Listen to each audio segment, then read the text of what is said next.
इस YouTube channel में आप सबका स्वागत है। आज का हमारा टॉपिक है गणित कार्यपुस्तिका कक्षा 8 अध्याय 5 और अध्याय का नाम है आंकड़ों का प्रबंधन।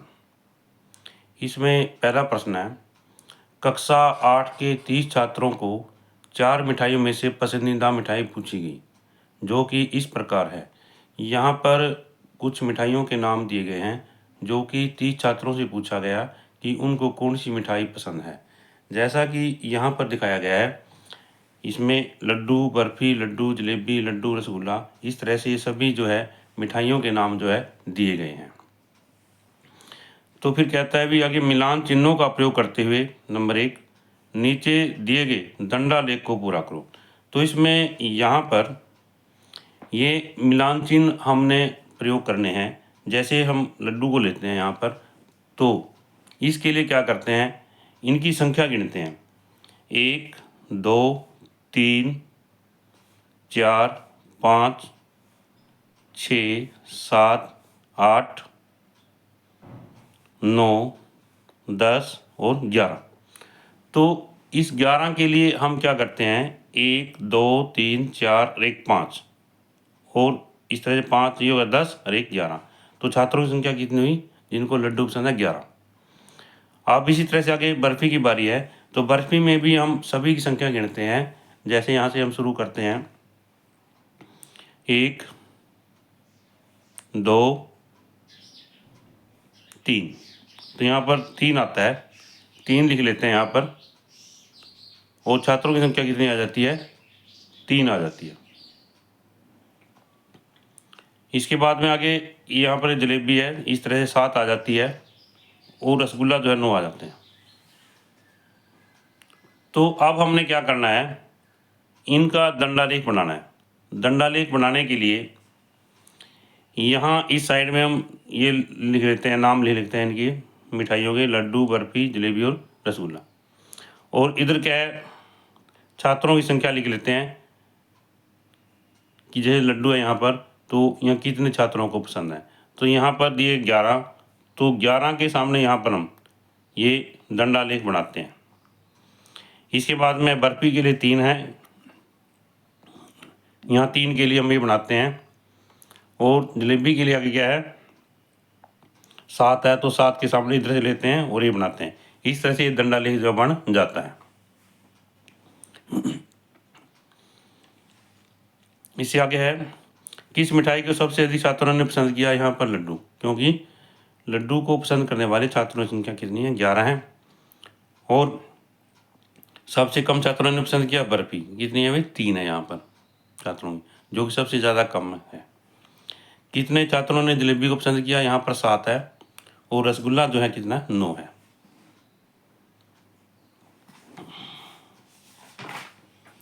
इससे आगे है, नीचे सारणी में 6 खेलों में से बच्चों ने पसंदीदा खेल दिए गए हैं, इन आंकड़ों के लिए दंडालेख बनाओ। तो यहाँ पर हमने क्या करना है, दंडालेख बनाना है। तो इस पर हम, जैसे ये खेल हैं, kabaddi, hockey, cricket, football, badminton, kho kho, इनको हम ABCDEF के द्वारा जो है चिन्हित कर लेते हैं। इसके ऊपर हमने A लिख लिया, इसके ऊपर B लिख दिया, C लिख दिया, तो वही ABCD हमने इधर यहाँ रख लिया। तो जैसे A है, यहाँ कबड्डी के लिए प्रयोग किया गया है। कबड्डी के लिए छात्रों की संख्या कितनी दिखाई गई है, 8 दिखाई गई है, तो हम यहाँ से 8 के सामने यहाँ ले लेंगे और ये दंडालेख बना लेंगे। आगे B खेल है, B खेल हॉकी है, छात्रों की संख्या 1 बनाई गई है, यहाँ पर इस तरह से हम दंडालेख बना लेंगे। B के बाद में क्रिकेट है, क्रिकेट के लिए 15 है, तो हम 15 के सामने यहाँ से देखो, यहाँ से ले लेंगे और ये 15 जो है दंडालेख बन जाता है। D है, D के लिए फुटबॉल है, फुटबॉल के लिए कितने, 10 हैं, तो इस तरह से हम ये दंडालेख बना लेंगे।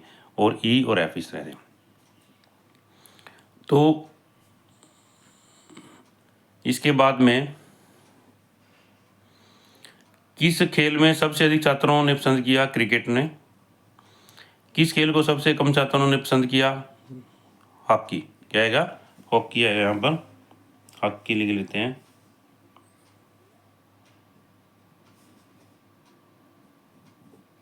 हॉकी।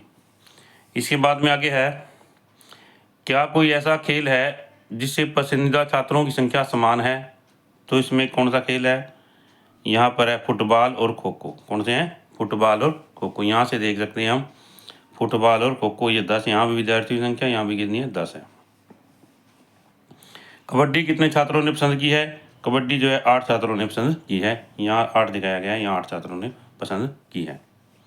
इसके बाद में आगे है एक पासा जिस पर 1 से 6 तक बिंदु अंकित हैं, पासे को 20 बार उछाला गया तथा निम्नलिखित अंक प्राप्त किए गए 5, 6, 3, 1, 5, 4 इस तरह से। तो फिर कहते हैं उपयुक्त अंकों के लिए बारंबारता सारणी को पूरा करते हुए दंडालेख भी हमने बनाना है। तो यहाँ पर हम क्या करते हैं कि एक चिन्ह के लिए एक हम देखते हैं कितनी बार आता है। तो इसमें 1, 2, 3 बार आता है एक, तो यहाँ पर 3 लिख लेते हैं। अब 2 की बारी है, 2 कितनी बार आता है? 2 भी यहाँ पर 3 बार दिखाया गया है। एक के बाद में यहाँ पर है आगे 2 और ये 2 3 बार आया। इस तरह से 3 यहाँ 4 बार आता है, 4 3 बार आता है, 5 जो है 3 बार आता है, 6 जो है 4 बार आता है। और अब इस तरह से दंडालेख बनाते हैं। दंडालेख में क्या है, हम जो है ये पासे जो है इधर ले लेते हैं 1, 2, 3, 4, 5 और 6, और इधर जो है बारंबारता ले लेते हैं। क्या ले लेते हैं? बारंबारता 1, 2, 3 और 4। तो बारंबारता के यहाँ पर हम जो है ये बनाते हैं, इसको भी लिख भी लेते हैं बारंबारता।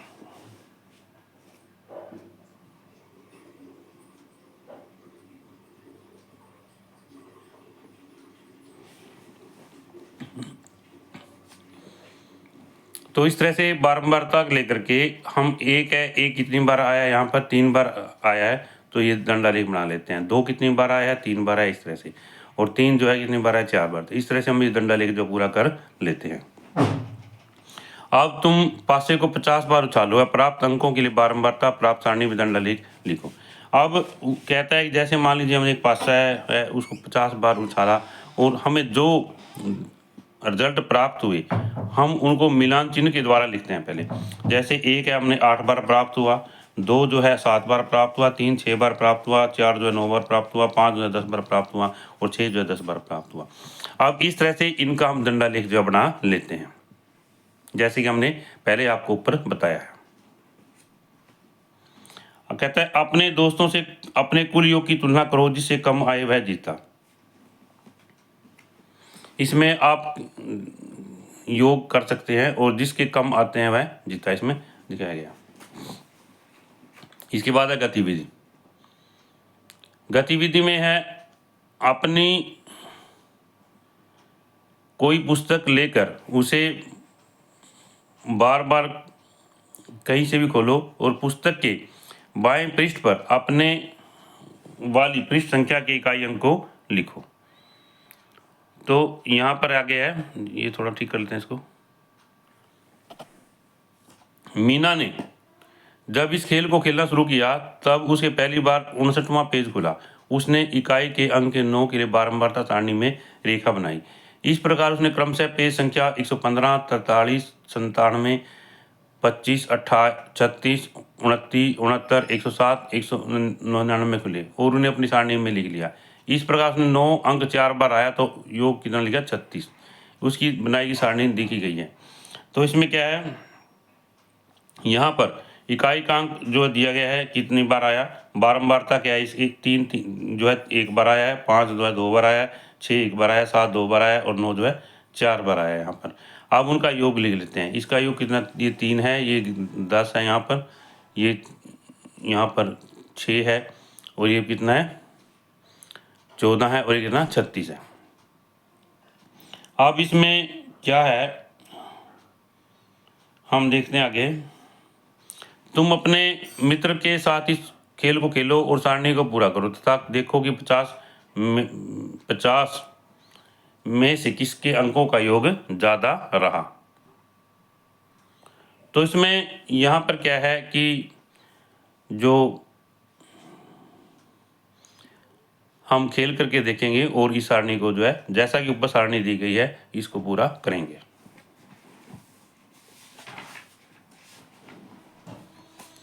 चौथा सवाल है 25 विद्यार्थियों वाली एक कक्षा में एक सप्ताह में उपस्थित रहने वाले विद्यार्थियों की संख्या निम्न चित्र आलेख द्वारा दर्शाई गई है। इसमें सोमवार को 4 विद्यार्थी अनुपस्थित रहते हैं, मंगलवार को 2 रहते हैं, बुधवार को 3 रहते हैं और बृहस्पतिवार को एक विद्यार्थी जो अनुपस्थित रहता है।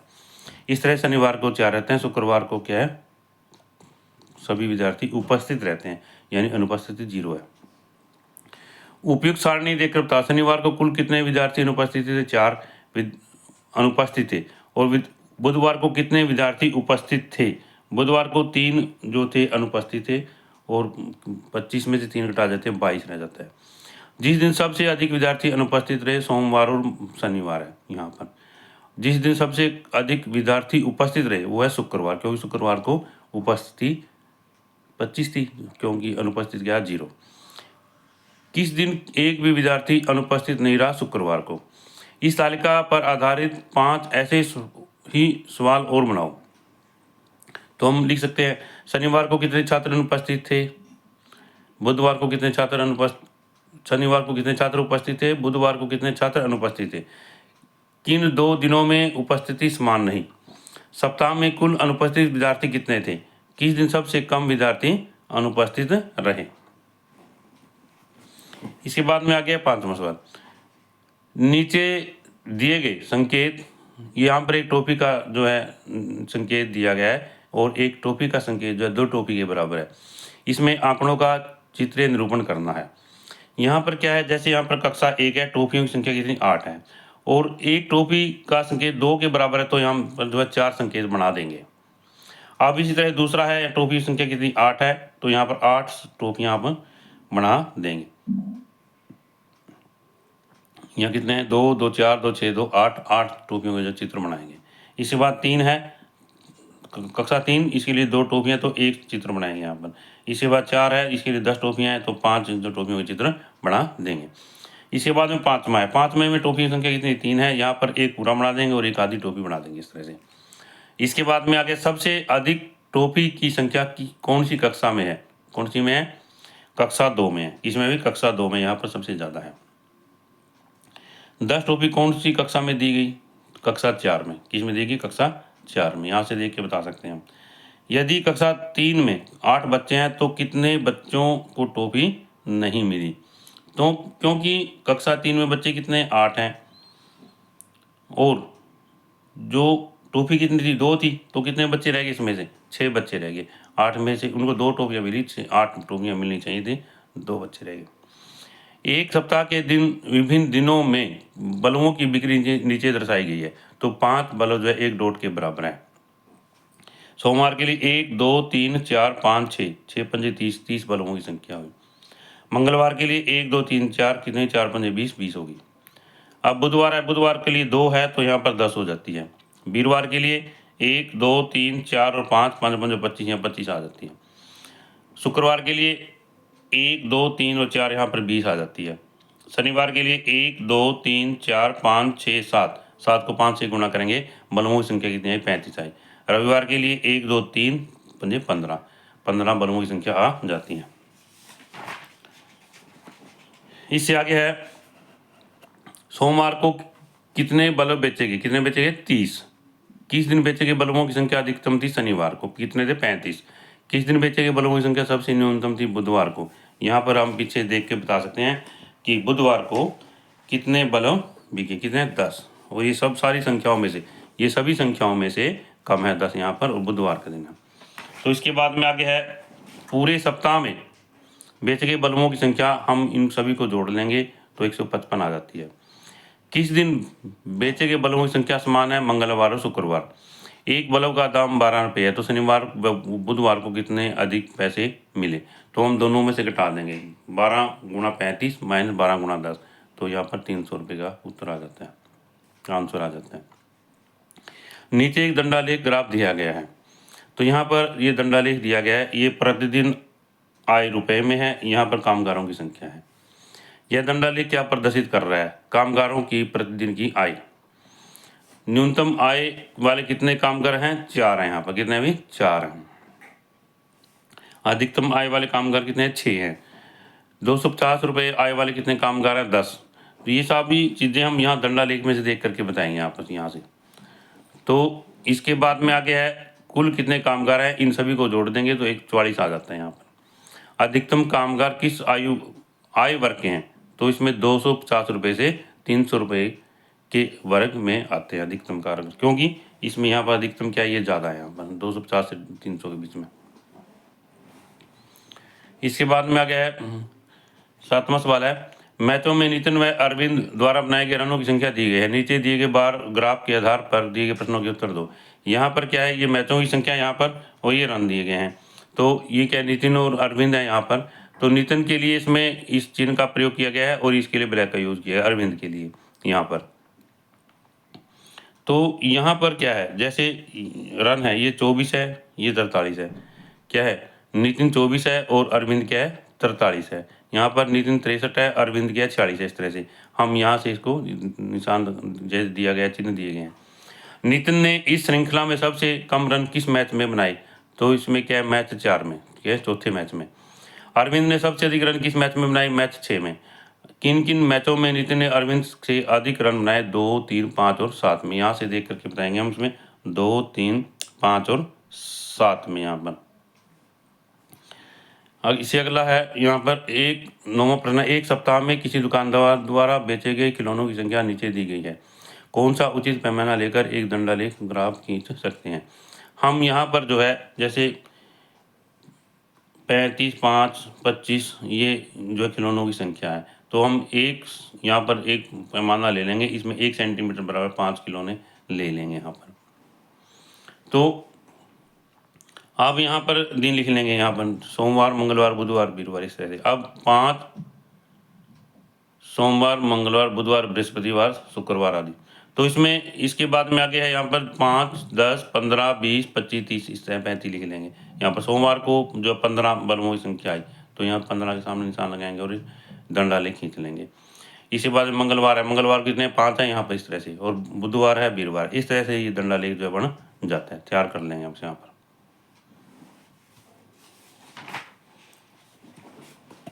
10वां सवाल है, रोजी की खिलौनों की दुकान है, 20 दिन में बेचे गए खिलौनों की संख्या यह है। इसमें ये खिलौनों की संख्या दी गई है, इसमें यहाँ पर 5, 38, 17, 13, 2, 6, 24 आदि यहाँ तक। उससे पिंकी ने पूछा कि तुम लगभग कितने खिलौने रोज बेचती हो, तो रोजी क्या जवाब दे सकती है। तो इसमें क्या जवाब दे सकती है कि रोजी जो है या तो इनकी औसत निकाल करके बता सकती है, अभी एक दिन की मेरी औसत इतनी है, यहाँ पर जो 20 दिनों के खिलौने बेचे गए हैं उनकी औसत बता सकती है। तो इन सभी को जोड़ करके और 20 दिन से भाग कर देंगी। परंतु फिर आगे क्या कहता है, रोजी ने बार बार सारणी बनाना शुरू किया, उसने सारणी शुरू की। जैसे पहले दिन बलून खिलौनों की संख्या और मिलान चिन्ह लिए उसने। तो पहले दिन बलुओं की संख्या कितनी थी, 0 थी, कोई बलून नहीं बिका। दूसरे दिन 1 है दिखाया गया इसमें, तीसरे दिन 0 है, चौथे दिन 0 है, 5वें दिन 11 है। तो इस तरह छठे दिन 7वें दिन इस तरह से जब ये सारणी बनाते हैं तो सारणी बहुत लंबी बन जाती है। अरे यह तो एक बहुत लंबी सारणी बनेगी क्योंकि खिलौनों की संख्या कितनी 41 है। तब पिंकी ने बताया कि तुम 10-10 के समूह बनाकर लिखो तो तुम आसानी से पता लगा सकोगे। तुम्हारे खिलौनों की संख्या 2 से 41 के बीच है, तो 40-40 के समूह हम 50 तक जाएंगे। तुम चाहो तो 5 का समूह भी बना सकते हो। इससे आगे आता है भी, लेकिन 30 कौन से वर्ग अंतराल में लिखूं, क्योंकि यह तो 2 वर्ग अंतराल में आ रहा है। यदि 30 से थोड़ा से कम हो तो 20 से 30 और 30 से 40 में हम सारणी ऐसे बना सकते हैं यहाँ पर। तो वर्ग अंतराल लिया इसने, यहाँ पर वर्ग अंतराल बनाया, जैसे 0 से 2, 0 से 10, 10 से 20, 20 से 30, 30 से 40 और 40 से 50। तो यहाँ पर 0 से 10 के बीच में बलुओं की संख्या कितनी है, 6 है। यहाँ पर कितनी है, 6 है। वो हम कैसे ज्ञात करेंगे, यहाँ से ज्ञात करेंगे। ये सारणी दी गई यहाँ पर, भाई 0 से 10 के बीच में कितने अंक आते हैं, यहाँ पर इसमें 6 दिखाया गया है। जैसे 1 ये 1 है, 2, 3, 3 के बाद में आ गया 4, 5 और इसमें 6 दिखाया गया। दोबारा गिन सकते हैं हम, 1, 2, 3, 3 के बाद में यहाँ पर है 4, 5 और 6। तो इस तरह से ये 6 आ जाते हैं यहाँ पर। सॉरी, यहाँ पर 5 है इसमें, यहाँ पर 0 10 कितने 5 है। तो यहाँ पर दोबारा गिनते हैं, 1, 2, 3, 1, 2, 3, 3 के बाद में यहाँ पर है 4,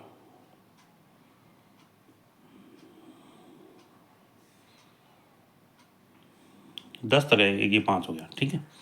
तो इस तरह से 5 आ जाते हैं यहाँ पर। तो इस तरह से बाकी भी हम गिन सकते हैं। 10 से 20 के बीच में 6 है, 20 से 30 के बीच में 3 है और 30 से 40 के बीच में 5 है और 40 से 50 के बीच में 1 है यहाँ पर। इस तरह से जो वर्ग अंतराल में खिलौनों की संख्या हम प्राप्त कर लेते हैं। इससे आगे है यहाँ पर, आगे की सारणी को तुम पूरा करो। सारणी पूरा करने के बाद दंडालेख भी पूरा करो। अब आगे हमने क्या करना है, दंडालेख जो है बनाना है यहाँ पर। तो दंडालेख बनाने के लिए क्या करते हैं,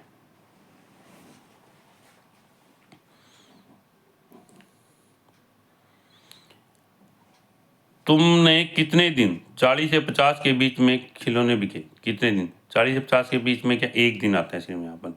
सबसे अधिक खिलौने कितने बिके, 6 खिलौने सबसे अधिक बिके, यहाँ पर 6 सबसे ज़्यादा है। तो ये दंडालेख बनाया गया, यहाँ पर वर्ग अंतराल लिया गया है, यहाँ पर 10 तक है, 20 तक, 30 तक, 40 तक, 50 तक और ये खिलौनों की संख्या है यहाँ पर। 11वीं कक्षा के 30 छात्रों द्वारा वार्षिक परीक्षा में प्राप्त अंक इस प्रकार से हैं। तो वर्ग अंतराल है 0 से 20, 20 से 40, 40 से 60, 60 से 80 और 80 से 100। तो छात्रों की संख्या 2, 8, 13, 8, 6 और 1 है यहाँ पर। कितने छात्रों ने 40 से कम अंक प्राप्त किए, 10 ने। कितने छात्रों ने अधिकतम अंक प्राप्त किए, 13। कितने छात्रों ने 40 80 के बीच अंक प्राप्त किए, 19। तो यहाँ पर दिया गया है। तो यहाँ पर ये जो है दंडालेख जो है बनाया गया है। तो यहाँ पर क्या है, जैसे 20, 40, 60 और ये छात्रों की संख्या दिखाई गई है यहाँ पर। और ये प्राप्तांक है, ये छात्रों की संख्या है। प्रथम श्रेणी वाले छात्र कितने हैं, 7 हैं। कितने हैं, 7। 60 वाले कितने हैं, 7। और इससे आगे है, निम्नलिखित बारंबारता सारणी में दिए गए प्रश्नों के उत्तर दो व आयत चित्र भी लिखो।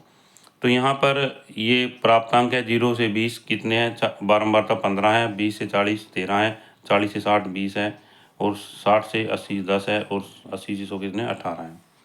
तो वर्ग अंतराल कितना हुआ यहाँ पर, 20 का अंतर है वर्ग अंतराल में। यहाँ पर चौथे वर्ग अंतराल की निचली सीमा कितने, 60 है। यहाँ पर चौथा वर्ग आ गया 1 2 3 और 4, ये निचली सीमा 60 है यहाँ पर। पहले वर्ग अंतराल की ऊपरी सीमा क्या है, 20 है। कितनी है, 20 है। तो किस वर्ग अंतराल की बारंबारता न्यूनतम है, 60 से 80 की। यहाँ पर कितनी दिखाएगी, 10 दिखाएगी, ये सबसे ज़्यादा कम है। अधिकतम बारंबारता वर्ग अंतराल में कौन सा है, 40 से 60 के बीच में। यहाँ पर कितना है, 40 से 60, 20 है यहाँ पर बारंबारता इसकी। द्वितीय श्रेणी वाले छात्र कितने हैं, 33 हैं। कितने अभी, 33 यहाँ पर। तो 20 और 13। तो अब आयत चित्र हमने ये बनाना है। आयत चित्र जो है इस तरह से बनाया जाता है कि 20 तक, 40 तक, 60 तक, 80 तक, और इसमें 0 से 20, 20 से 40, 20 से इस तरह से।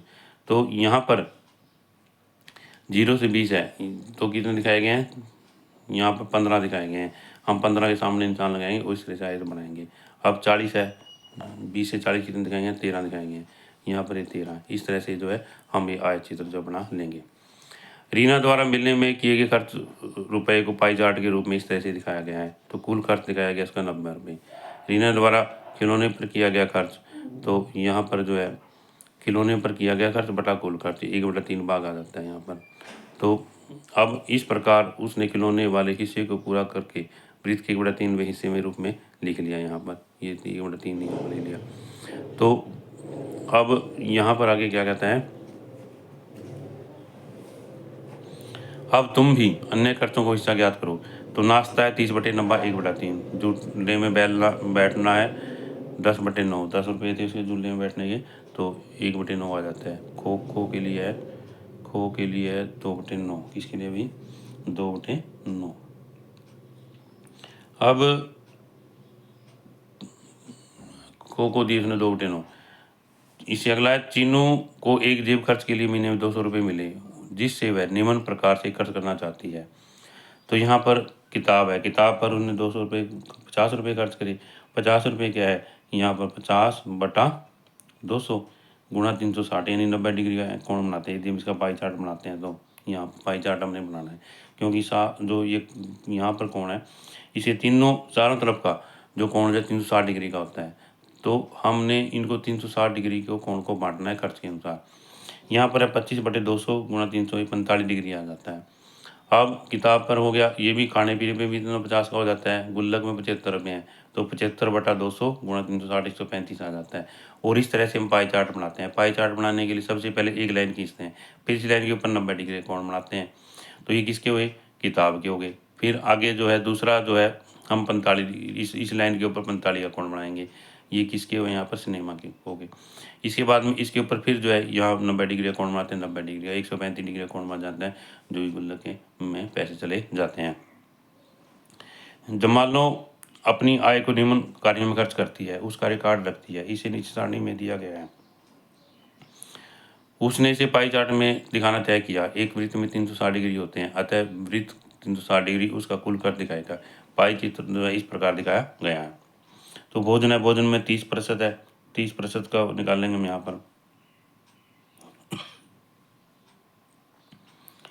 पर आ जाता है। किराया 25% है उसका, ये 25%। और इसमें कपड़े कितने 10% हैं, 36 डिग्री आ जाता है, ये भी 36 डिग्री का कोण आ जाता है। और एक 15 है, यहाँ पर आ जाता है। इस तरह से ये पाई चार्ट जो बन जाता है।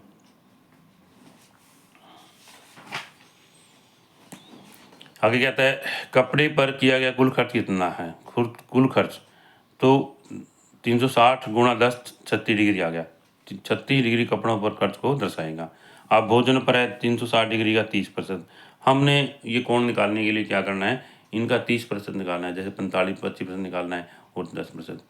तो ये तो इसमें आ जाता है, यहाँ पर 108% डिग्री आ जाता है, किराए पर 90 डिग्री आ जाता है और किताबों पर 36 डिग्री आ जाता है। इस तरह से इसे अगला 16वां सवाल है। नीता के बगीचे में बोई की सब्जियों का पाई चार्ट सामने दिखाया गया है।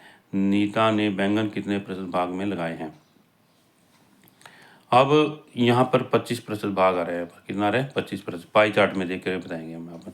नीता के बगीचे में कुल 160 पौधों हों तो गाजर के पौधे कितने होंगे?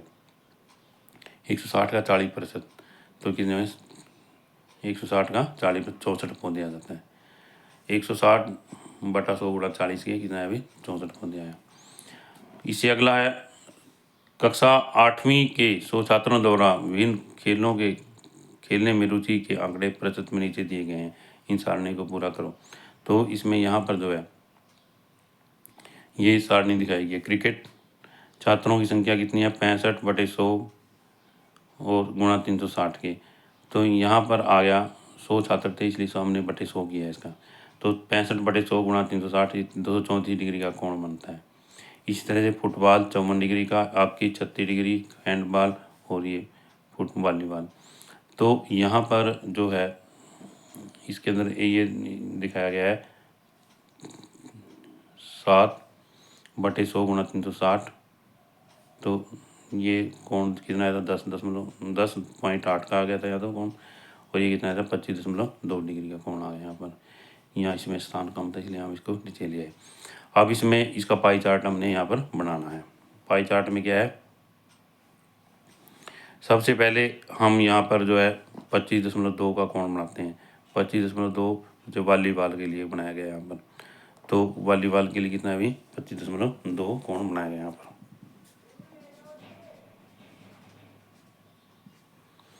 इसके बाद में हैंडबॉल के लिए 10.8 डिग्री का है, हॉकी के लिए 36 डिग्री का, फुटबॉल 54 का, क्रिकेट के लिए 234 का। इस तरह से हम इस पाई चार्ट को पूरा कर लेते हैं।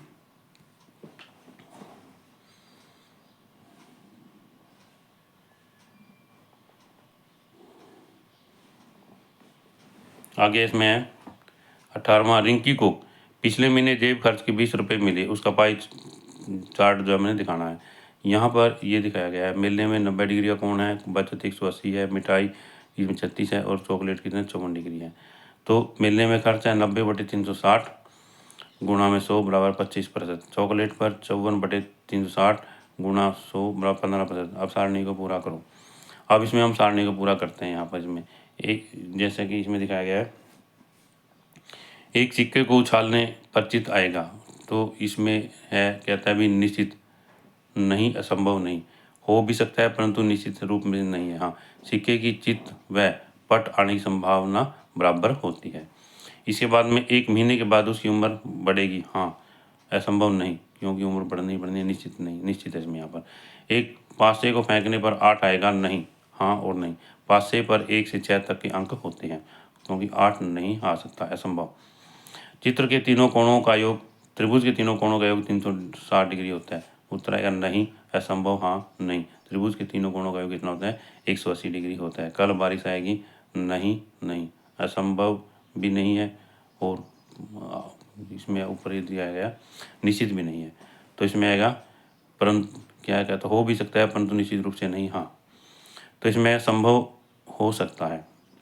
एक पासे के फेंकने पर 4 आएगा नहीं, नहीं, हाँ। पासे पर 1 से 6 अंक हो सकते हैं, संभावना है।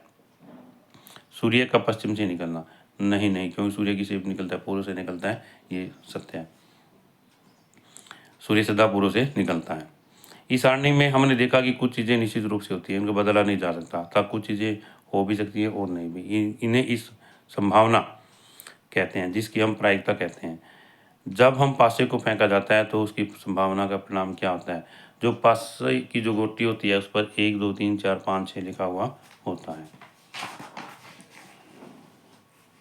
इससे आगे है, एक थैले में एक लाल व एक सफेद गेंद है, बताओ। थैले में से गेंद निकालने के कुछ संभावित परिणाम बताओ। 2 है। थैले में लाल गेंद निकालने के परिणाम कितना? 1/2। थैले में से सफेद गेंद निकालने के परिणाम कितना? 1/2 है।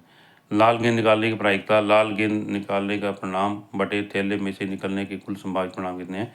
1/2 है। क्योंकि गेंद 2 हैं तो 1/2 आ जाता है। इस तरह से हो रहा। सफेद गेंद निकालने की प्रायिकता भी कितनी होगी? 1/2 होगी, क्योंकि इसमें 2 गेंद हैं यहाँ पर। आगे है इसमें, एक सिक्के को 5 बार उछाला जाता है तो उसके जीत आने की प्रायिकता हेतु बताओ, वह वास्तव में फेंक कर आए परिणामों की तुलना करो। यहाँ पर सिक्के का उछाल दिखाया गया 1, 2, 3, 4, 5, और ये परिणाम दिखाया गया यहाँ पर। तो अब इसमें क्या है? इसमें चित्र कितने हैं अभी? यहाँ पर चित्र कितने हैं? प्रायिकता 3/5 आ जाती है यहाँ पर। तो यहाँ पर हमारा जो लेसन जो है कंप्लीट होता है। यदि यह वीडियो आपको अच्छी लगे तो आप इस वीडियो को लाइक ज़रूर करना, और जिन बच्चों ने अभी तक इस चैनल को सब्सक्राइब नहीं किया वो इस चैनल को सब्सक्राइब करना, ताकि इससे अगली मैथ और साइंस की वीडियो आपको मिलती रहे।